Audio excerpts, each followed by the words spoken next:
Salah satu persoalan besar yang tengah dihadapi bangsa Indonesia dan juga bangsa-bangsa lainnya di dunia saat ini adalah seputar maraknya penyalahgunaan narkoba yang semakin hari semakin mengkhawatirkan.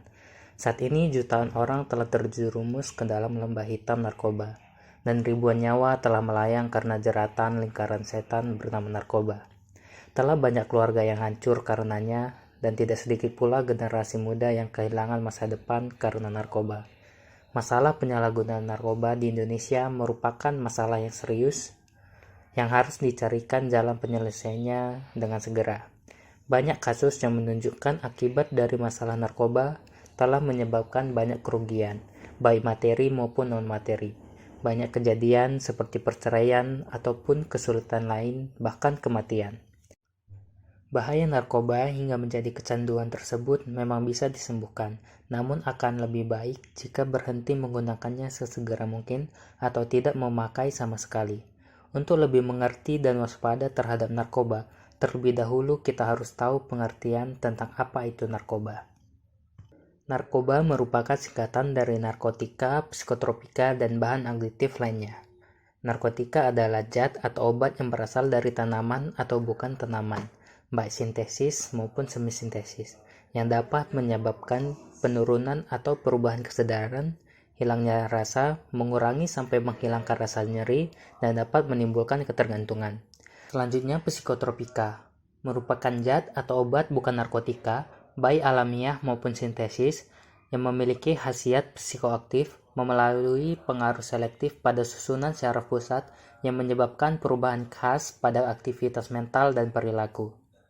Yang terakhir adalah bahan adiktif, adalah bahan atau zat yang berpengaruh psikoaktif di luar narkotika dan psikotropika, dan dapat menyebabkan kecanduan. Obat-obatan tersebut dapat menimbulkan kecanduan jika pemakaiannya berlebihan. Pemanfaatan dari zat-zat itu adalah sebagai obat penghilang nyeri serta memberi ketenangan. Penyalahgunaannya bisa terkena sanksi hukum. Berdasarkan Undang-Undang Nomor 22 Tahun 1997, jenis-jenis narkotika dapat dibagi menjadi 3 golongan, yaitu yang pertama narkotika golongan 1. Seperti ganja, opium, dan tanaman koka sangat berbahaya jika dikonsumsi karena beresiko tinggi menimbulkan efek kecanduan. Selanjutnya narkotika golongan 2. Narkotika golongan 2 bisa dimanfaatkan untuk pengobatan asalkan sesuai dengan resep dokter. Jenis dari golongan ini kurang lebih ada 85 jenis, beberapa diantaranya seperti morfin, alfa-prodina, dan lain-lain. Golongan 2 juga berpotensi tinggi menimbulkan ketergantungan. Yang terakhir, narkotika golongan 3. Narkotika golongan 3 memiliki risiko ketergantungan yang cukup ringan dan banyak dimanfaatkan untuk pengobatan serta terapi. Seperti yang sudah disebutkan tadi, ada beberapa jenis narkoba yang bisa dimanfaatkan secara alami, namun ada juga yang dibuat melalui proses kimia. Jika berdasarkan pada bahan pembuatannya, jenis-jenis narkotika tersebut dapat digolongkan sebagai berikut. Yang pertama, narkotika jenis sintetis. Jenis yang satu ini didapatkan dari proses pengolahan yang rumit. Golongan ini sering dimanfaatkan untuk keperluan pengobatan dan juga penelitian.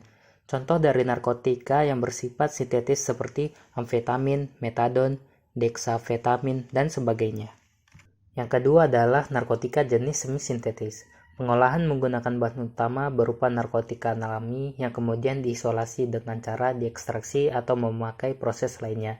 Contohnya adalah morfin, heroin, kokain, dan lain-lain. Yang ketiga adalah narkotika jenis alami.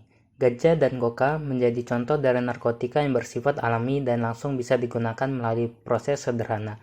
Karena kandungannya yang masih kuat, zat tersebut tidak diperbolehkan untuk dijadikan obat.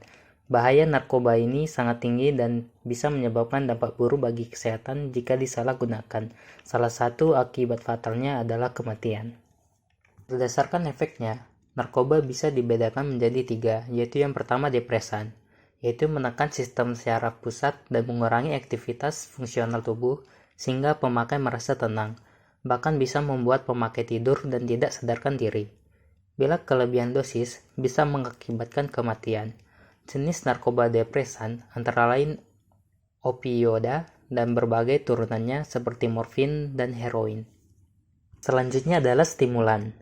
Stimulan merangsang fungsi tubuh dan meningkatkan gairah serta kesadaran. Jenis stimulan adalah kafein, kokain, dan amfetamin.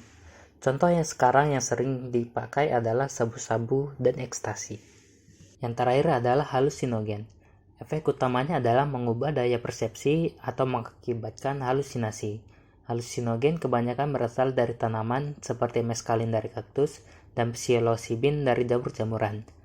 Yang paling banyak dipakai adalah marijuana atau ganja. Sekian materi dari saya, semoga dapat menambah wawasan dan tumbuh sikap anti terhadap narkoba. Terima kasih.